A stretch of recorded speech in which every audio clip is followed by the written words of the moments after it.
Hello, my name is Jay Spain, and welcome to the last episode of TBN Season 1. It's been a long year, but we finally did it. We're still here. But this final episode is sponsored by BNC Lawn Care. For all your lawn care needs, give Kate Bradshaw a call. Again, thanks to BNC Lawn Care for sponsoring this finale. In this episode, we'll be taking a look back at some of our favorite moments and highlights of Pryor High School and Tiger Broadcast Network in 2020 through 2021. Despite the challenges that this last year has brought to us, we were able to start this year off in person. With so many schools and so many states doing online and distance learning, it's a blessing that Pryor High School was able to safely open and be on campus. We only had to move to distance learning a couple times this year. We'd like to thank everyone for their hard work in making this possible, including administration both at the high school and district level, our amazing teachers, the janitors, and you, the students. Not only did the first day of school come with excitement in that we were able to be in person, but we also got to officially open the new west wing of the high school. This brought more classes and more students to our school. The more the merrier. Sierra Bennett is standing by with Mrs. Burrows on her thoughts from this year. Let's hear from her now. Hi, I'm here with Miss Burrows, and the year's coming to an end. Is there anything that you want to say about that?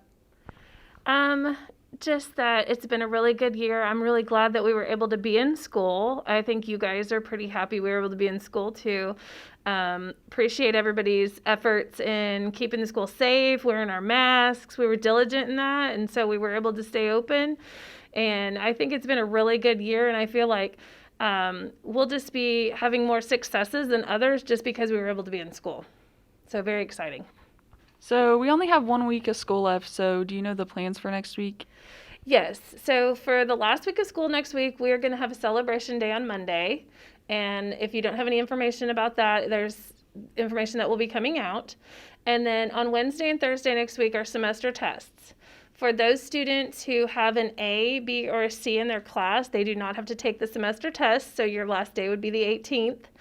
And the seniors, you guys do not have to take the semester test as well. You'll be preparing for graduation. So your last day would be the 18th as well.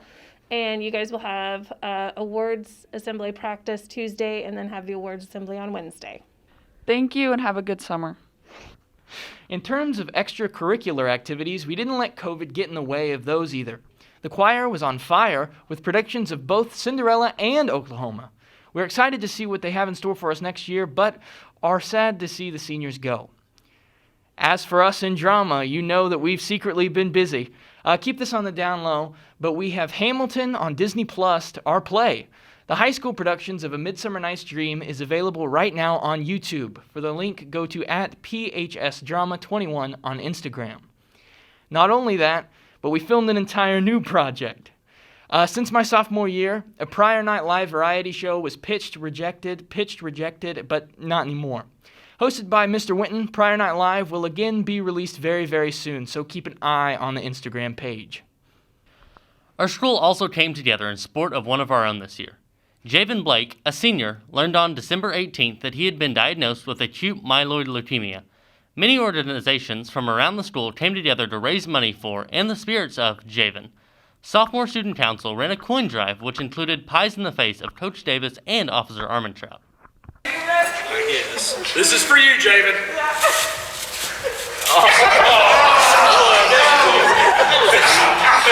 Seriously? That was weak. All right, Javen. Love you, man.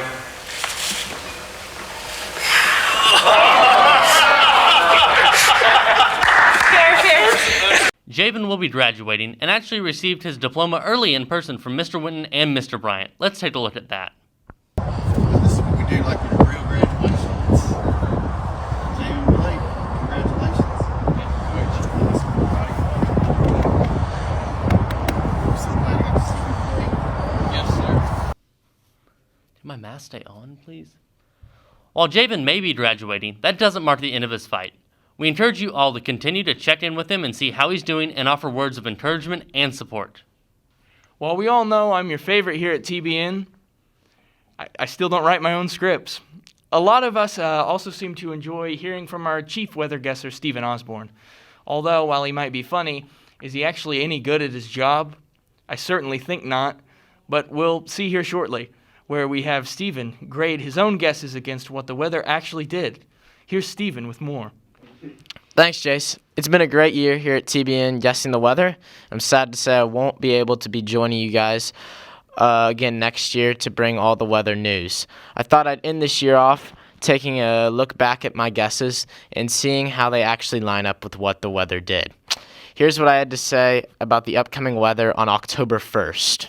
Hi, I'm Stephen Osborne, Pryor High School's chief weather guesser. Today we're going to be talking a little bit about next week's weather. So it's going to be pretty nice. It's going to start out kind of cold in the mornings, around 40 or 50, but it'll warm up to around 70 degrees just about every day. And for Friday Night Lights, Friday at Glenpool, it'll be pretty nice to start the game around 60s, but it'll start to get a little cooler as the game goes on, so make sure to bring a jacket.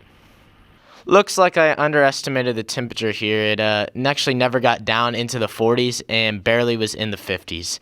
It almost got up to 90 every day.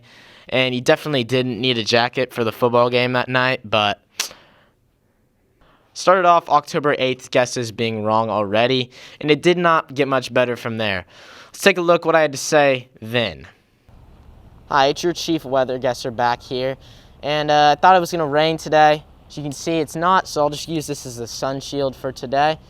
And the most of the week, I think it's probably going to be sunny. I'm not really sure. Don't quote me on it.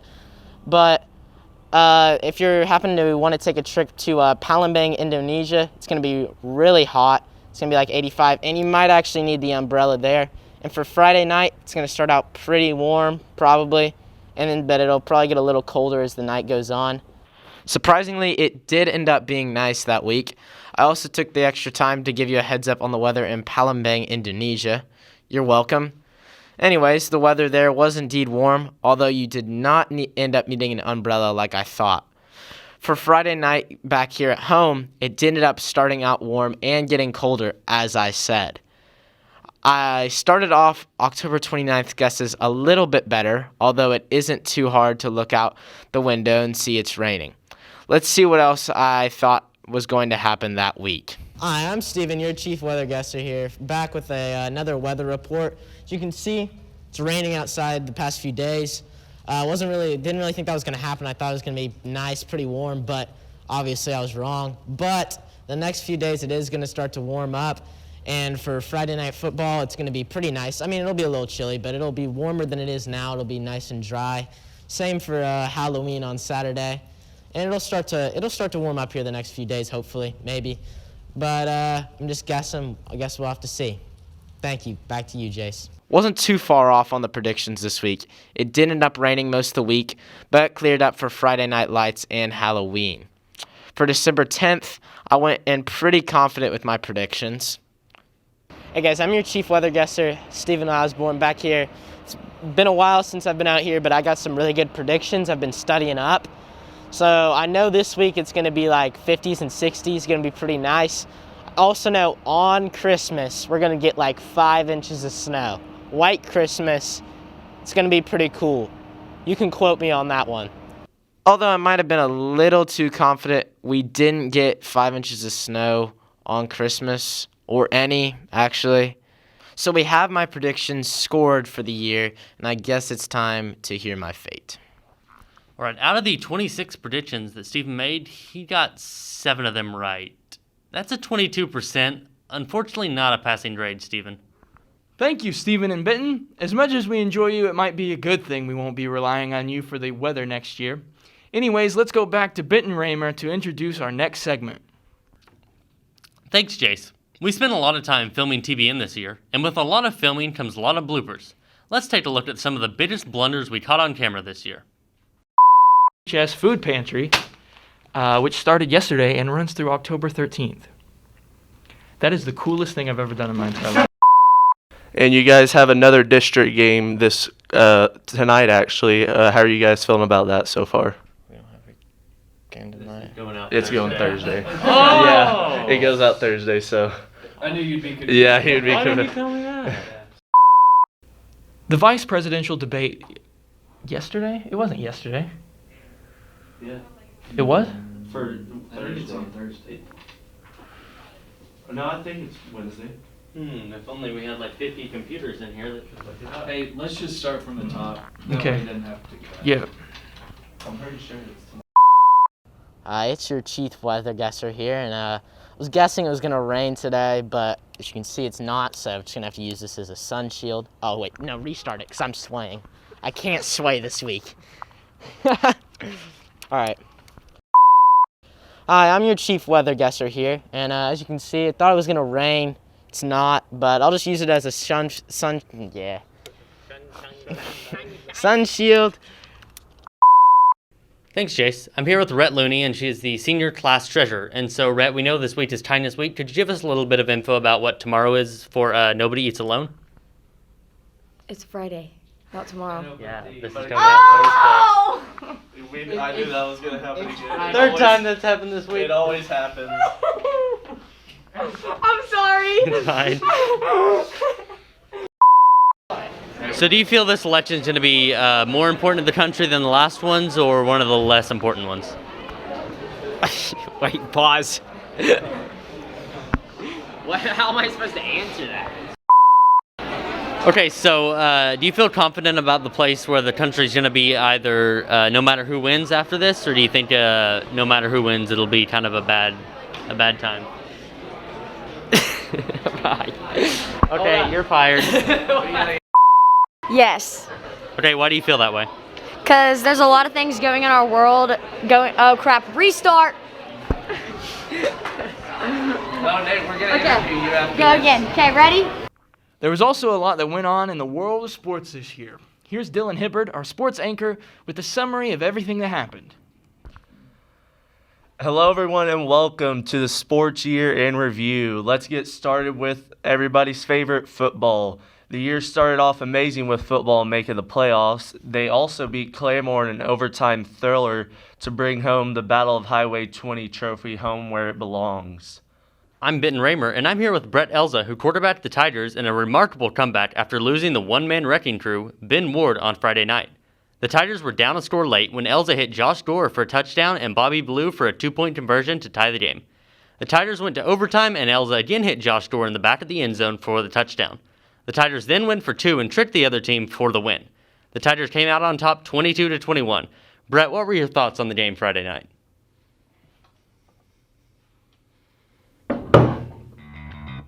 Well, after this play, one side's going to be happy and one side's going to be sad. Bring pressure from his left. Hey, Pryor's going for two. They don't kick it. They're trying to win it right here. Well, Here's the play of the game. And they're going to come from his left side. Contain him from his left. I had to yell to the coaches down there a couple blocks down. Direct snap. Reverse. And he's going to We got waltz clipped. in. We got clipped. No flag. All or nothing. This is for the game. 10-point conversion. Snap to Leo Lemons. Casey Douglas has it open on the outside. He's going to take it to the end zone for a touchdown. The Tigers win. Ball game.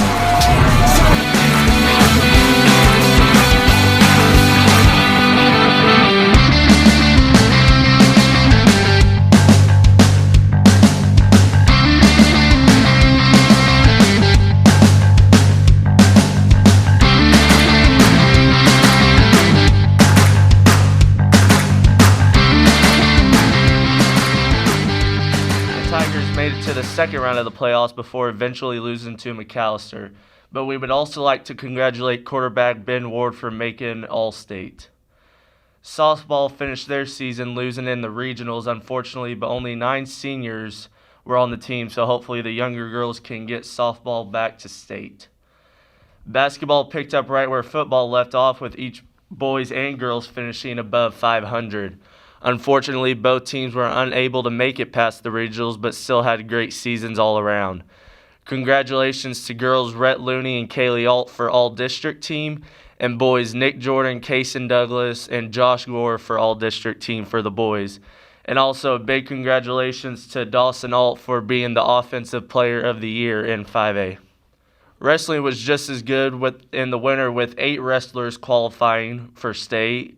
James Peach and Ethan Chavez for placing 4th in state, and Tank Feltz for placing 3rd. In terms of spring sports, Pryor had their first ever slow pitch softball season, and the girls did awesome playing on the brand new field and facility over there, but unfortunately they lost in the regionals to Broken Arrow. Baseball is still going strong, winning another district and regional title. They ended with the regular season record of 30-8 and beat Shawnee 14-1 in the regional championship. The first round of state is Thursday, and the Tigers will play Guthrie at 4 in Edmonds, Santa Fe. Girls soccer is in the Final Four of the state tourney as they beat Carl Albert 1-0 in Saturday afternoon. Big congrats to them for making it this far. And the boys soccer unfortunately didn't have as good as luck as the girls, but they did finish with a great season, make it to the playoffs, but falling short to Tulsa Edison 5-0. Going to be a bright future for our soccer program. Track is doing great with the girls finishing as regionals runners-up. Congrats to the qualifiers and special congrats to the team of Sarah Parker, Ebony Alvarez, Cindy Wood, and Samantha Cabin for breaking the school record of the 4x2 with a time set of 1 minute and 48 seconds. That's pretty fast. And that is our sports year in review. I just want to thank everyone for making it a great senior year for me here at TBN and getting to be the voice of Pryor, talking through football and basketball, commentating those games, and hope for another great year of Tiger sports in the future. And as always, Jace, back to you. Thanks, Dylan. It definitely sounds like Pryor High School had a busy year in terms of sports, and we wish luck to all those teams that are still continuing their journey to the title. We'd like to thank everyone for your continued support for TBN this year and all the feedback you've given us. We can't wait to keep TBN going next year and producing more content for you without me. We also don't want to forget our sponsor, BNC Lawn Care, for sponsoring this episode. Call Cade for all those lawn needs. We all hope that you have a great summer, and for the last time, from me here on TBN, and in the words of John Lennon, all you need is love.